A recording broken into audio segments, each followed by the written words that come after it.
ጌታ ግን መንፈስ ነው። የጌታ መንፈስ ባለበት በዚያ አርነት አለ። እኛም ሁላችን በመጋረጃ በማይከደን ፊት እንደ መስተዋት እያብለጨለጭን ያን መልክ እስክንመስል ድረስ ከክብር ወደ ክብር እንለወጣለን።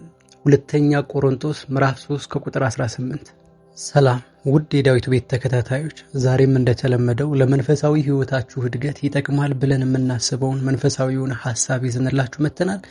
ይህንን ቪዲዮ እስከ መጨረሻ እንድትከታተሉ ግብዣችን ነው። ዛሬ ይዤላችሁ የመጣሁትን ሐሳብ የክብር መንፈስ በእናንተ ውስጥ ሲኖር፣ የእግዚአብሔር ሞገስ እናንተ ውስጥ ሲኖር የምታዩቸው 7 ምልክቶች እነግራችኋለሁ። አዎ እግዚአብሔር አምላክ ልዩ ልዩ ጸጋ በሰዎች ውስጥ ያስቀምጣል። የተለያየ የእግዚአብሔር ክብር በውስጣችን አለ። ነገር ግን ለእያንዳንዳችን የተሰጠው የእግዚአብሔር ክብር አንድ አይነት ግን አይደለም። መጽሐፍ ሲናገር እንደዚህ ይላል፣ ጸጋ ልዩ ልዩ ነው፣ መንፈስ ግን አንድ ነው። አያችሁ፣ በእያንዳንዳችን ውስጥ ያለው የእግዚአብሔር ጸጋ ልክ የጣታችን አሻራ ያህል የተለያየ ነው። መንፈስ ቅዱስ ግን ያው መንፈስ፣ የእግዚአብሔር መንፈስ አንድ መንፈስ ነው።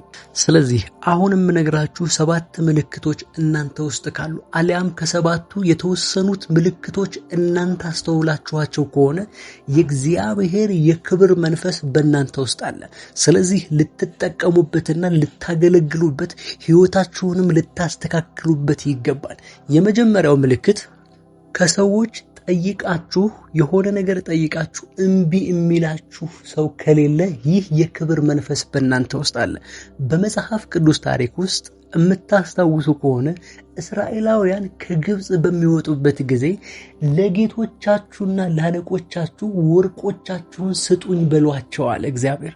አያችሁ፣ ሙሴም እንደዚህ አለ፣ እንዴት እኛ ባሪያ ሆነን ሳለን ለጌቶቻችን ወርቃቸውን እንለምናለን አለ።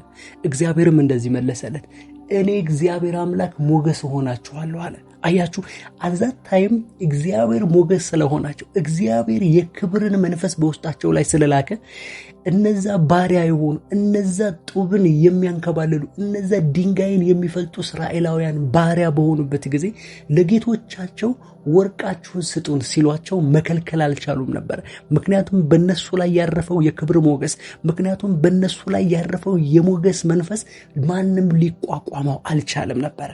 ስለዚህ እንደዚህ አይነት ምልክቶች ስታዩ እግዚአብሔር አምላክ እናንተ ውስጥ ያስቀመጠውን ኃይል ልታስተውሉ ይገባል። አንድ ነገር እዚህ ላይ እንድታስተውሉ ፈልጋለሁ። መልካም የሚባል ሰው የለም። መጽሐፍ ሲናገር መልካም አንዱ እግዚአብሔር ነው ተብሎ ተጽፏል። አያችሁ፣ ነገር ግን ሰዎች ለእናንተ መልካም እንዲሆንላችሁ የሚያደርግ መንፈስ ግን አለ።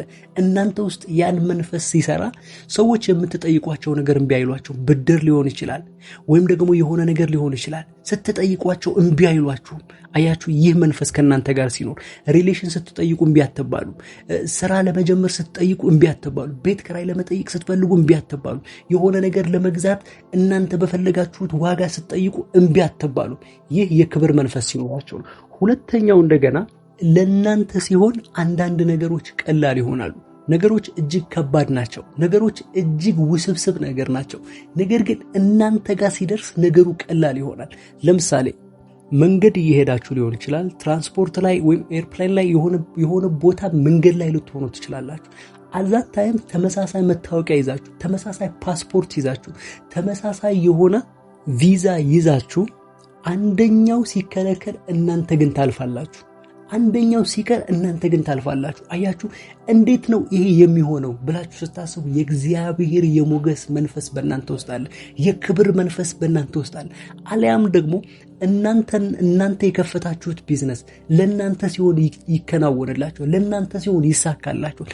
ነገሩና ሲዝኑ የሚሆን አይመስልም። ነገር ግን እናንተ ስትይዙት፣ እናንተ ስትሰሩት፣ እናንተ ጣልቃ ስትገቡበት ነገሩ በፍጹም ሌላ ታሪክ ውስጥ ይገባል። ይህ የሚሆነው ግን የእግዚአብሔር የክብር መንፈስ በእናንተ ውስጥ ሲኖር። አያችሁ፣ የክብር መንፈስ ልዩነትን ይፈጥራል። የክብር መንፈስ አቅጣጫን ይቀይራል። የክብር መንፈስ በእናንተ ውስጥ ሲኖር ልዩነትን ያመጣል። ስለዚህ አይናችሁን ግለጡ። የልቦኖቻችሁ አይኖች እንዲከፈቱና ነገሮች ወደ ማስተዋል እንድትገቡ በእግዚአብሔር ፊት በትህትና ተንበርክካችሁ ወደ ጸጋው ዙፋን እንድትጮሁና አይናችሁ እንዲከፈት መጸለይ አለባችሁ። ሶስተኛው ደግሞ ከሌሎች በተለየ ተወዳጅነትና ተቀባይነትን ታገኛላችሁ። እግዚአብሔር ሞገስ ሲሆናችሁ፣ እግዚአብሔር የክብር መንፈስ በእናንተ ውስጥ ሲያስቀምጥ እናንተ ከሰራችሁት በላይ እናንተ ካደረጋችሁት በላይ እጅግ ተቀባይነት ታገኛላችሁ። አያችሁ፣ ልክ እንደዚህ አንድ ሐሳብ ሌላ ሰው ሲናገረው ምንም ትርጉም የማይሰጥ እናንተ ስትናገሩት ግን ተቀባይነት የሚያገኝ ሰው በእናንተ ሐሳብ የሚስማማ እናንተ በምትናገሩት ነገር ላይ አግሪ የሚያደርግ ማህበረሰብ ይፈጠራል። እናንተ ስትናገሩ ቫሊድ ትደረጋላችሁ፣ ትደመጣላችሁ። በተሰማራችሁበት ህይወት ተቀባይነት ታገኛላችሁ። በመስሪያ ቤታችሁ ሊሆን ይችላል፣ ወይም ደግሞ በተለያየ ቦታ ሊሆን ይችላል። ተቀባይነታችሁ ይሰፋል፣ ተወዳጅነታችሁ ይሰፋል። ከሰዎች በተለየ እናንተ ፖፑላር ትሆናላችሁ። ይህ የክብር መንፈስ በእናንተ ውስጥ ሲኖር ነው። ወዳጄ ልታስተውሉት የሚገባ ነገር አለ። እኔ ከሰው የተሻለ አልሰራሁም። እኔ ከሰው የተሻለ ሐሳብ አላቀረብኩም። ነገር ግን እንዴት ተቀባይነት አገኘው? እንዴት ተወዳጅነት አገኘው? እንዴት ከሰው የተሻለ ተቀባይነት ላገኝ ቻልኩ ብላችሁ ማሰብ አለባችሁ። ይህ የክብር መንፈስ እንድታውቁ የምትፈልጉ ከሆነ። አራተኛው ደግሞ ውስጣችሁ በክብር ይሞላል። ይህ ማለት ለራሳችሁ ያለው ቦታ እጅግ የከበረ ነው። at the same time ደግሞ ለሰው ያላችሁን ቦታ እጅግ የከበረ ነው። ሃምብል ትሆናላችሁ። የክብር መንፈስ በእናንተ ውስጥ ሲኖር ሰውን ለማክበር ሰውን ሪስፔክት ለማድረግ እናንተ አትሸማቀቁም። እናንተ ሞራል አታጡም። እናንተ አይከብዳችሁም። ብዙ ሰው የሚቸገረው እንደዚህ በውስጡ የክብር መንፈስ ስለሌለ፣ በውስጡ ራሱንም ስለማያከብር ሰውንም ለማክበር ይቸገራል። መጽሐፍ ሲናገር በፊልጵስዩስ ምዕራፍ 2 ላይ እንደዚህ ይላል፣ አብ ጋር ያለውን መተካከል እንደ መቀማት ሳይቆጥር አለ። አያችሁ፣ ስለ ኢየሱስ ክርስቶስ ነው የሚናገረው። ኢየሱስ ክርስቶስ ውስጡ በክብር የተሞላ ስለሆነ እጅግ የከበረ ስለሆነ ዝቅ ለማለት አይከብደውም። አያችሁ፣ አንዳንድ የክብር መንፈስ የሞላቸው ሰዎች እጅግ የተከበሩ ስለሆኑ ዝቅ ለማለትና ሃምብል ለመሆን አይቸገሩም። ሰዎችን ያከብራሉ። ራሳቸውን በሚያዩበት ልክ፣ ለራሳቸው በሚፈልጉበት ልክ ሰዎችን ያከብራሉ። ለሰው ፍላጎቶችም ሆነ ነገር ማድረግ ይፈልጋሉ።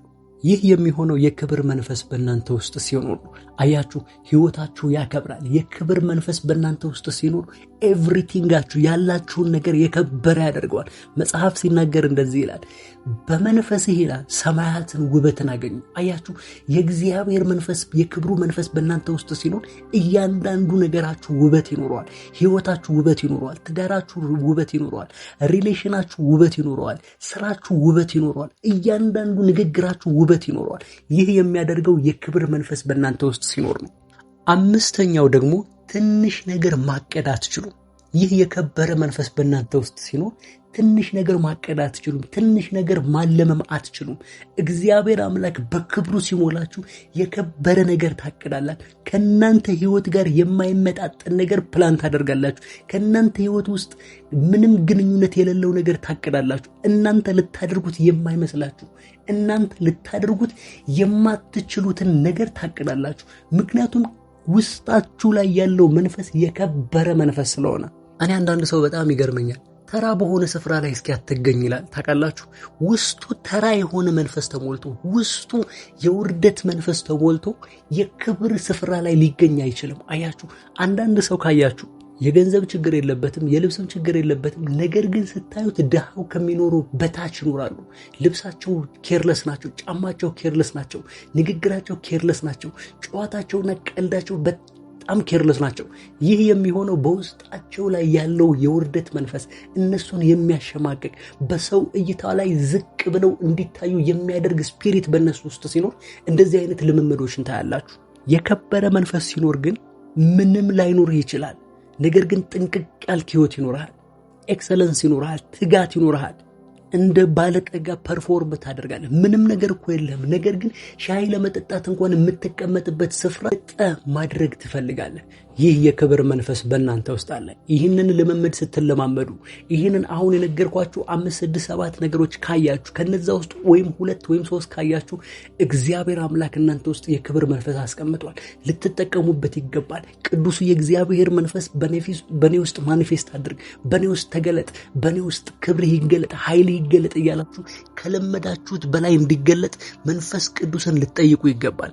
ስድስተኛው እንደገና ከፈጣሪ ጋር የጠበቀ ግንኙነት ይኖራችኋል። ከአምላካችሁ ከእግዚአብሔር ጋር የጠበቀ ሪሌሽን። እንዴት ብላችሁ እንደገባችሁ እዛ ሪሌሽን ውስጥ፣ እንዴት የጸሎት ሰው እንደሆናችሁ አታውቁም። እንዴት መዝሙር አዳማጭ እንደሆናችሁ አታውቁም። እንዴት እግዚአብሔርን መፈለግ እንደጀመራችሁ አታውቁም። ነገር ግን ራንደም ውስጣችሁ ላይ እግዚአብሔርን መፈለግ ይፈጠራል። ምክንያቱም መጽሐፍ ቅዱስ ሲናገር እንደዚህ ይላል፣ መፈለግም ማድረግም ከእግዚአብሔር ዘንድ ነው ይላል። አያችሁ፣ እናንተ ውስጥ ያለው እግዚአብሔርን የመፈለግ መንፈስ እናንተ ውስጥ እግዚአብሔር ያስቀመጠው እንጂ እናንተ በስጋችሁ ጥራችሁ ያገኛችሁት ነገር አይደለም። አዎ አእምሯችሁ ድንገት የእግዚአብሔርን ውለታ ማሰብ ይጀምራል። ስለ እግዚአብሔር ማመስገን ይፈልጋል። በተፈጥሮ እየተደነቀ እግዚአብሔርን ወርሺፕ ማድረግ ይጀምራል። ዝም ብሎ ስለ እግዚአብሔር ማሰብ፣ ስለ እግዚአብሔር ማሰላሰል፣ እኔና እግዚአብሔር ያለን ህይወት እንዴት አይነት ነው እያለ ማሰላሰል ይጀምራል። ይህ የሚሆነው ግን የእግዚአብሔር መንፈስ በእናንተ ውስጥ ጣልቃ ሲገባ ነው። አያችሁ፣ እንደዚህ ሲሆን ዝም አትበሉ። እግዚአብሔር በእናንተ ሊገለጥ ፈልጉ አእምሯችሁ ኮንሽስ እስኪሆን እየጠበቃችሁ እንዳለ ልታውቁ ይገባል።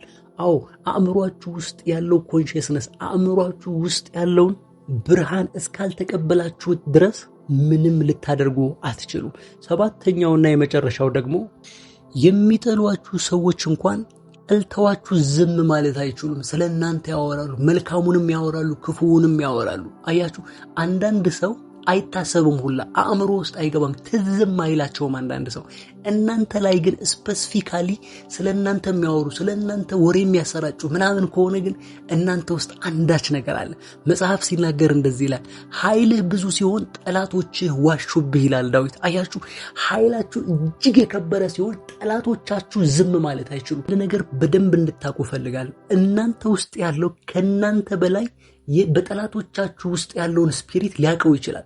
ምክንያቱም የተቀባችሁ ስትሆኑ እግዚአብሔር መንፈሱ ያሳደረባችሁ ሲሆን ጠላቶቻችሁ ያውቃቸዋል። መጽሐፍ ቅዱስ ላይ የምታስታውሱ ከሆነ ጌታ ኢየሱስ ክርስቶስ ማንም በማያውቀው ጊዜ አንተ የሕያው የእግዚአብሔር ልጅ ነህ ልታጠፋን መጣህን ያሉት የኢየሱስ ክርስቶስ ጠላት የሆኑት ስፒሪቶች ናቸው። አያችሁ፣ እናንተ ውስጥ የከበረ ነገር ሲኖር፣ እናንተ ውስጥ የከበረ መንፈስ ሲኖር ብዙ እነዚህ ምልክቶች ታያላችሁ። ከነዚህ ውስጥ 2-3ን ካያችሁ እንኳን ደስ አላችሁ።